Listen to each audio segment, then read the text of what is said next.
สบายดีจะมาแนะนำวิธีการใช้งานโดรนตัวนี้เนาะราคาเพชรแชน49,000กิฟต์ตัวรีโมทจะเป็นหน้าจอแบบนี้เนาะเราจะมาแนะนำวิธีการใช้ปุ่มการควบคุมหลักๆจะมีอยู่2ปุ่มนี้ก็คือขึ้นลงเนาะกดขึ้นจะขึ้นกดลงจะลงแบบนี้เนาะกดขึ้นก็จะขึ้นกดลงก็จะลงถ้าว่ากดทางซ้ายแบบนี้โดนจะหมุนทางซ้ายกดขวาโดนจะหมุนทางขวาเนาะสำหรับปุ่มทางเบื้องขวานี่จะเป็นการย้ายตัวโดนไปหน้าถอยหลังไปซ้ายไปขวาเนาะจะเป็นการควบคุมย้ายตัวโดนจะเป็นปุ่มนี้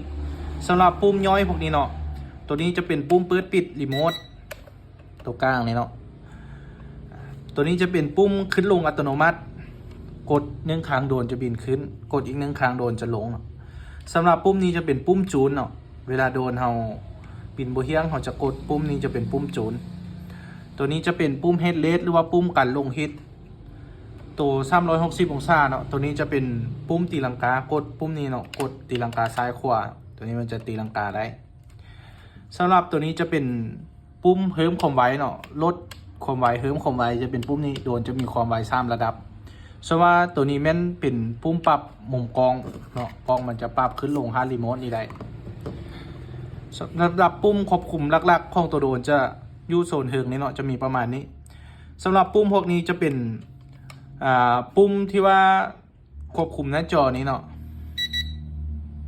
หลังจากเปิดหน้าจอมันจะขึ้นแบบนี้เนาะมีให้เลือกภาษาเนาะแล้วก็ปุ่มนี้จะเป็นปุ่มกลับปุ่มนี้จะเป็นปุ่มใส่ฟังก์ชันในตัวโดนเนาะปุ่มนี้จะเป็นปุ่มปิดจอตัวนี้นะหากกดปุ่มนี้จอตัวนี้จะปิดปุ่มนี้ก็เป็นไฮโฮปปุ่มนี้เป็นวิดีโอเนาะปุ่มนี้เป็นปุ่มติ๊กคลิกเวลาเราเลือกฟังก์ชันตัวนี้จะมีประมาณหรือว่าเป็นปุ่มโอเคเนาะเป็นปุ่มตกลงจะมีประมาณนี้สำหรับปุ่มใช้งานเดี๋ยวเราจะมาทดลองบินให้เบิ่งว่าโดนบินแบบใดสำหรับการใช้งานเนาะให้กดปุ่มตัวนี้ค้างไว้จะมีไฟขึ้นแบบนี้ให้วางเนาะวางทางล่างมันเข้ามาหาตัวเราบ่ให้วางทางหน้าหรือว่าถ้าวางทางค้างมันจะควบคุมยากให้เอาทางล่างเข้ามาหาเราแบบนี้หลังจากนั้นกดเปิดรีโมทเดี๋ยวรอมันจะเชื่อมต่อกันเนาะกล้องตัวโดนก็จะขึ้นแบบนี้ตอนนี้จะเป็นปุ่มปรับมุมกล้องเนาะนี่ปรับมุมกล้องกูมือกดขึ้นบินทุกครั้งเนาะให้กดคาลิเบรตกดคาลิเบรตก็คือดึงออกมาแบบนี้เนาะดึงออกมาค้างในพร้อมกันรีโมทจะมีเสียงไฟโดนมันจะกระพริบถ้าว่าหาบุคาลิเบรตนี่โดนจะบินบนนิ้งให้คาลิเบรตแบบนี้กด1-2 ครั้งเนาะคาลิเบรตกดคาลิเบรตแบบนี้วิธีสตาร์ทเนาะ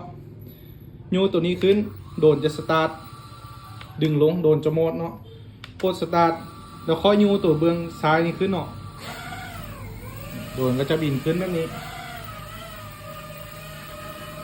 มันจะล็อกระดับความสูงให้แบบนี้เลยนะ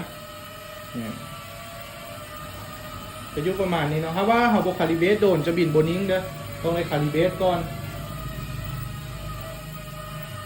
ถ้าว่าคาลิเบรตโดนก็จะบินนิ้งแบบนี้